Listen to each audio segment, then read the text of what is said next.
Depot manager સાહેબ શ્રી અંકિતભાઈ તથા બાજુમાં બેઠેલા ટ્રાફિક આઈપી સાહેબ, ક્લાર્ક સાહેબ કે જે આજના દિવસે અમને યોગ્ય ગણી અને અહીંયા નિમંત્રણ આપ્યું એ બદલ હું દિલથી એમનો આભાર વ્યક્ત કરું છું તથા સભામાં ઉપસ્થિત જેને ઊંચામાં ઊંચું ટાઇટલ આપી શકાય કે દેશના સરકારી કર્મચારીઓ કે જે દેશની વ્યવસ્થા તો દેશને ચલાવવા માટે સરકારે કરી છે, પણ એમાં આપે આપનો મોટો મહત્વનો ફાળો આપ્યો છે.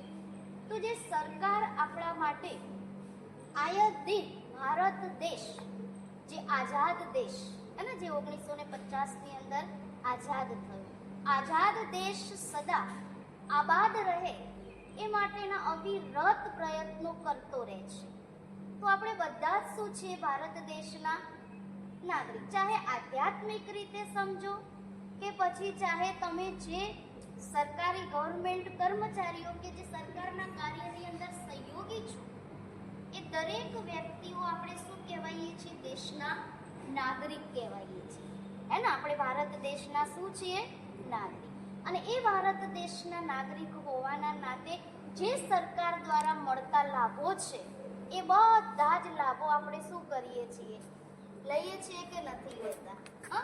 તો સરકાર દ્વારા મળતા લાભો જો આપણે લઈ રહ્યા હોય તો સરકાર જે આપણા માટે હે ને જે કર્મ જે આપણને કરવાનું કહે છે, જે દેશને આબાદ બનાવવા માટે, એની અંદર આપણો પૂરેપૂરો સહયોગ હોવો એ જરૂરી છે.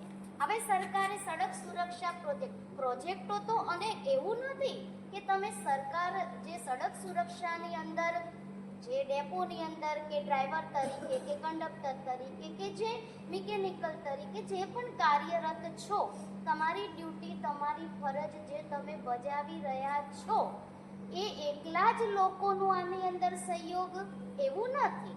સરકારે તો બધા જ પ્રોજેક્ટો બહાર પાડ્યા છે. દરેક અભિયાનો જુઓ, વ્યસન મુક્તિ અભિયાન બહાર પાડ્યા છે, ગ્રામ વિકાસ અભિયાનને બહાર પાડ્યા છે, પછી સાક્ષરતા અભિયાનને બહાર પાડ્યા છે, પછી બેટી બચાવોના અભિયાનને બહાર પાડ્યા છે.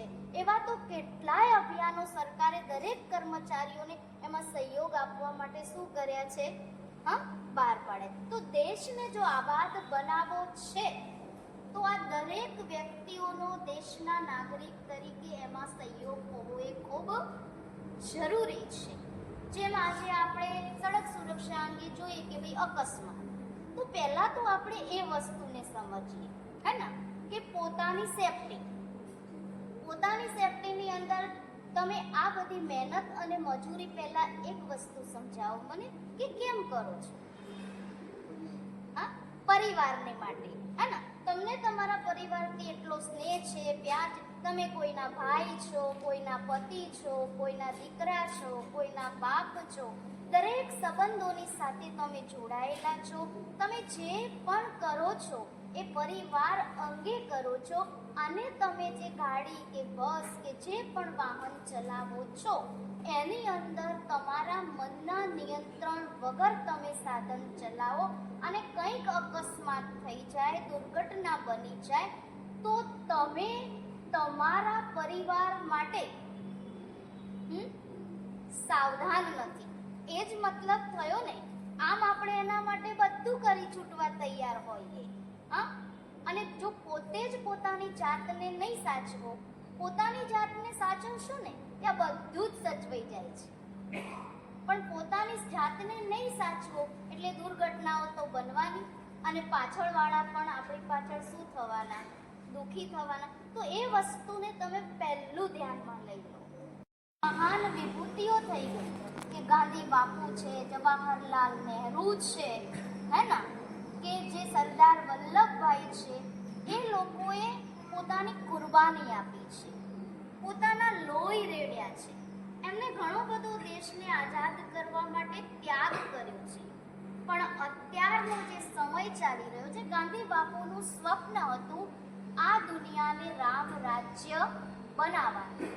પણ લોકો કે અંગ્રેજોની ગુલામીમાંથી તો આપણે આઝાદ થઈ ગયા, પણ આજે આયત દિન આપણા દેશની અંદર વધતી જે બધી છે એ વ્યસન છે, અને એ વ્યસનના લોકો આજે ગુલામ બની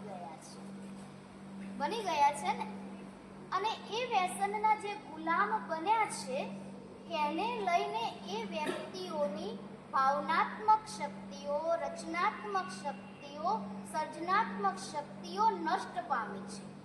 એની સાથે સાથે એનું માનસિક અને શારીરિક સંતુલન એ દિવસે ને દિવસે બગડતું જાય છે. આજે આપણે જોઈએ કે 5 ગ્રામની પડીકી કે 5 ઇંચની બીડી એ આજના વ્યક્તિને એવા ગુલામ બનાવી દીધા છે, એના એવા તો આધીન બનાવી દીધા છે કે આ વિષ કન્યાનું એવું તે કેવું રૂપ છે કે જે માણસ પૂરે ને પૂરો એની તરફ શું થઈ રહ્યો છે? આકર્ષિત થઈ રહ્યો છે. વ્યસન એ ખૂબ ગંદી વસ્તુ. તમે એવું સમજો કે બેન વ્યસન કરવાથી સ્ફૂર્તિ આવે, કે કામ સારું થાય, પણ તમે વ્યસન કરો છો અને ટાઈમે તમને ના મળ્યું તો બેચેની આવે ને. સ્ફૂર્તિ એ માન્યતા આપણી ખોટી છે.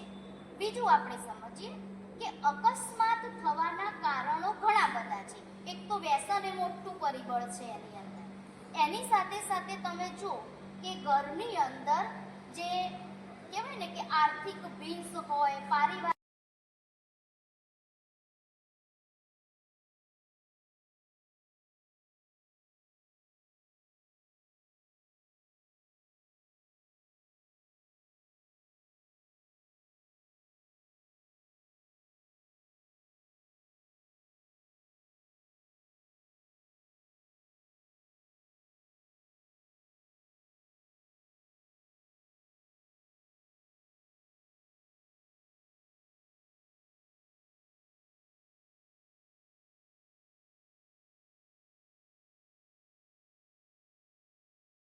મહાન વિભૂતિઓ થઈ ગઈ કે ગાંધી બાપુ છે, જવાહરલાલ નહેરુ છે, હે ના, કે જે સરદાર વલ્લભભાઈ છે, એ લોકોએ પોતાની કુરબાની આપી છે, પોતાના લોહી રેડ્યા છે.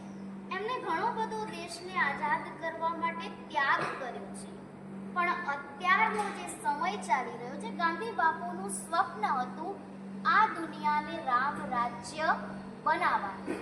પણ લોકો કે અંગ્રેજોની ગુલામીમાંથી તો આપણે આઝાદ થઈ ગયા, પણ આજે આયત દિન આપણા દેશની અંદર વધતી જે બધી છે એ વ્યસન છે, અને એ વ્યસનના લોકો આજે ગુલામ બની ગયા છે ને. અને એ વ્યસનના જે ગુલામ બન્યા છે એને લઈને એ વ્યક્તિઓની ભાવનાત્મક શક્તિઓ, રચનાત્મક શક્તિઓ, સર્જનાત્મક શક્તિઓ નષ્ટ પામી છે. એની સાથે સાથે એનું માનસિક અને શારીરિક સંતુલન એ દિવસે ને દિવસે બગડતું જાય છે. આજે આપણે જોઈએ કે 5 ગ્રામની પડીકી કે 5 ઇંચની બીડી એ આજના વ્યક્તિને એવા ગુલામ બનાવી દીધા છે, એના એવા તો આધીન બનાવી દીધા છે કે આ વિષ કન્યાનું એવું તે કેવું રૂપ છે કે જે માણસ પૂરે ને પૂરો એની તરફ શું થઈ રહ્યો છે? આકર્ષિત થઈ રહ્યો છે. વ્યસન એ ખૂબ ગંદી વસ્તુ. તમે એવું સમજો કે બેન વ્યસન કરવાથી સ્ફૂર્તિ આવે, કે કામ સારું થાય, પણ તમે વ્યસન કરો છો અને ટાઈમે તમને ના મળ્યું તો બેચેની આવે ને. સ્ફૂર્તિ એ માન્યતા આપણી ખોટી છે. બીજું આપણે સમજીએ કે અકસ્માત થવાના કારણો ઘણા બધા છે. એક તો વ્યસન એ મોટું પરિબળ છે એની અંદર. એની સાથે સાથે તમે જુઓ કે ઘરની અંદર જે કહેવાય ને કે આર્થિક ભીંસ હોય, પારિવારિક ડેપો મેનેજર સાહેબ શ્રી અંકિતભાઈ તથા બાજુમાં બેઠેલા ટ્રાફિક આઈપી સાહેબ, ક્લાર્ક સાહેબ કે જે આજના દિવસે અમને યોગ્ય ગણી અને અહીંયા નિમંત્રણ આપ્યું એ બદલ હું દિલથી એમનો આભાર વ્યક્ત કરું છું. તથા સભામાં ઉપસ્થિત જેને ઊંચામાં ઊંચું ટાઇટલ આપી શકાય કે દેશના સરકારી કર્મચારીઓ કે જે દેશની વ્યવસ્થા તો દેશને ચલાવવા માટે સરકારે કરી છે, પણ એમાં આપે આપનો મોટો મહત્વનો ફાળો આપ્યો છે. તો જે સરકાર આપણા માટે આયા દિન ભારત દેશ જે આઝાદ દેશ અને જે 1950ની અંદર આઝાદ થયો, આઝાદ દેશ સદા આબાદ રહે એ માટેના અવિરત પ્રયત્નો કરતો રહે છે. તો આપણે બધા જ શું છીએ? ભારત દેશના નાગરિક. ચાહે આધ્યાત્મિક રીતે સમજો કે પછી ચાહે તમે જે સરકારી ગવર્મેન્ટ કર્મચારીઓ કે જે સરકારના કાર્યની અંદર સહયોગી છો, એ દરેક વ્યક્તિઓ આપણે શું કહેવાઈએ છીએ? દેશના નાગરિક કહેવાઈએ છીએ. હે ને? આપણે ભારત દેશના શું છીએ? નાગરિક. અને એ ભારત દેશના નાગરિક હોવાના નાતે જે સરકાર દ્વારા મળતા લાભો છે એ બધા જ લાભો આપણે શું કરીએ છીએ? લઈએ છીએ કે નથી લેતા? તો સરકાર દ્વારા મળતા લાભો જો આપણે લઈ રહ્યા હોય તો સરકાર જે આપણા માટે હે ને જે કર્મ જે આપણને કરવાનું કહે છે, જે દેશને આબાદ બનાવવા માટે, એની અંદર આપણો પૂરેપૂરો સહયોગ હોવો એ જરૂરી છે. હવે સરકારે સડક સુરક્ષા પ્રોજેક્ટો તો, અને એવું નથી કે તમે સરકાર જે સડક સુરક્ષાની અંદર જે ડેપોની અંદર કે ડ્રાઈવર તરીકે કે કંડક્ટર તરીકે કે જે મિકેનિકલ તરીકે જે પણ કાર્યરત છો, તમારી ડ્યુટી તમારી ફરજ જે તમે બજાવી રહ્યા છો એ એકલા જ લોકોનું આની અંદર સહયોગ એવું નથી. સરકારે તો બધા જ પ્રોજેક્ટો બહાર પાડ્યા છે. દરેક અભિયાનો જુઓ, વ્યસન મુક્તિ અભિયાન બહાર પાડ્યા છે, ગ્રામ વિકાસ અભિયાનને બહાર પાડ્યા છે, પછી સાક્ષરતા અભિયાનને બહાર પાડ્યા છે, પછી બેટી બચાવોના અભિયાનને બહાર પાડ્યા છે. એવા તો કેટલાય અભિયાનો સરકારે દરેક કર્મચારીઓને એમાં સહયોગ આપવા માટે શું કર્યા છે? બહાર પાડ્યા. તો દેશને જો આબાદ બનાવવો છે તો આ દરેક વ્યક્તિઓનો દેશના નાગરિક તરીકે એમાં સહયોગ હોવો એ ખૂબ જરૂરી છે. જેમ આજે આપણે સડક સુરક્ષા અંગે જોઈએ કે ભાઈ અકસ્માત, તો પહેલા તો આપણે એ વસ્તુને સમજીએ હે ને કે પોતાની સેફટીની અંદર તમે આ બધી મહેનત અને મજૂરી પહેલા એક વસ્તુ સમજાવો મને કે કેમ કરો છો? પરિવારને માટે હે ને? તમને તમારા પરિવારથી એટલો સ્નેહ છે, પ્યાર છે. તમે કોઈના ભાઈ છો, કોઈના પતિ છો, કોઈના દીકરા છો, કોઈના બાપ છો, દરેક સંબંધોની સાથે તમે જોડાયેલા છો. તમે જે પણ કરો છો એ પરિવાર અંગે કરો છો.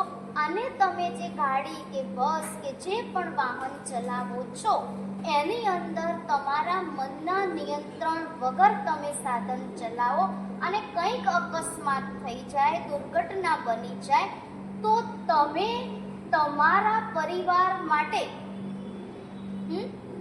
સાવધાન નથી. એ જ મતલબ થયો ને. આમ આપણે એના માટે બધું કરી છૂટવા તૈયાર હોઈએ. અને જો પોતે જ પોતાની જાતને નહીં સાચવો, પોતાની જાતને સાચવશો ને ત્યાં બધું જ સચવાઈ જાય છે. પણ પોતાની જાતને નહીં સાચવો એટલે દુર્ઘટનાઓ તો બનવાની, અને પાછળવાળા પણ આપણી પાછળ શું થવાના? દુઃખી થવાના. તો એ વસ્તુને તમે પહેલું ધ્યાનમાં લઈ લો.